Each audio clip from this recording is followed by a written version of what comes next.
of cyst removal prior to ART. The following practical points should be taken into consideration in management of endometriosis prior to IVF. There is convincing evidence to support the responsiveness to gonadotrophins after ovarian cystectomy.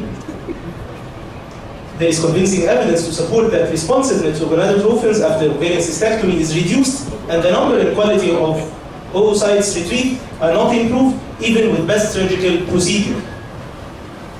Surgery is not free of complications, especially that the majority of patients selected for IVF have advanced stage of the disease and probably had a surgical procedure before. According to a meta-analysis, the rate of major and minor complications associated with laparoscopy is 1.4 and 7.5% respectively, and it should be noted that major complications include bowel injuries and ureteric injuries. Surgery is not free of charge, and in terms of cost-benefit analysis, surgery is an additional cost prior to IVF.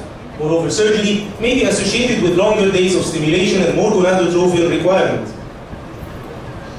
The standard stripping technique used in laparoscopic removal of ovarian cysts may be associated with higher spontaneous pregnancy rate and lower recurrence rate, yet reduces ovarian reserve and the number of oocytes retrieved per ovary in IVF. The coagulation or the vaporization technique, which entails opening the cyst and coagulating or vaporizing the bed, may be associated with better results in the preservation of the ovarian cortex, yet recurrence rate is higher in comparison to the standard stripping technique. Ultrasound-guided aspiration of endometriotic cysts with or without injection of sclerosing agents seem to be the most acceptable solution in this dilemma. Aspiration versus cystectomy, no difference in clinical pregnancy rate. Moreover, aspiration is associated with better ovarian response and higher number of mature oocytes retrieved. However, aspiration is associated with higher rate of recurrence and is considered and a considerable instance of pelvic inflammatory disease, especially when sclerosing agents are injected.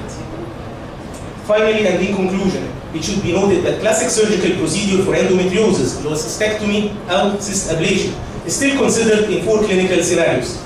Clinical scenario number 1, endometrioma more than 4 cm, especially when interfering with oocyte retrieval. ممكن تبقى endometrioma أكتر من 5 سم بتتساب, so long it's not interfering with oocyte retrieval. Unilateral endophthalmomas, especially in young patients with good ovarian reserve, and the decision for IVF is still questionable. دي أكتر عيانة على فكرة بتستفيد بالovarian cystectomy.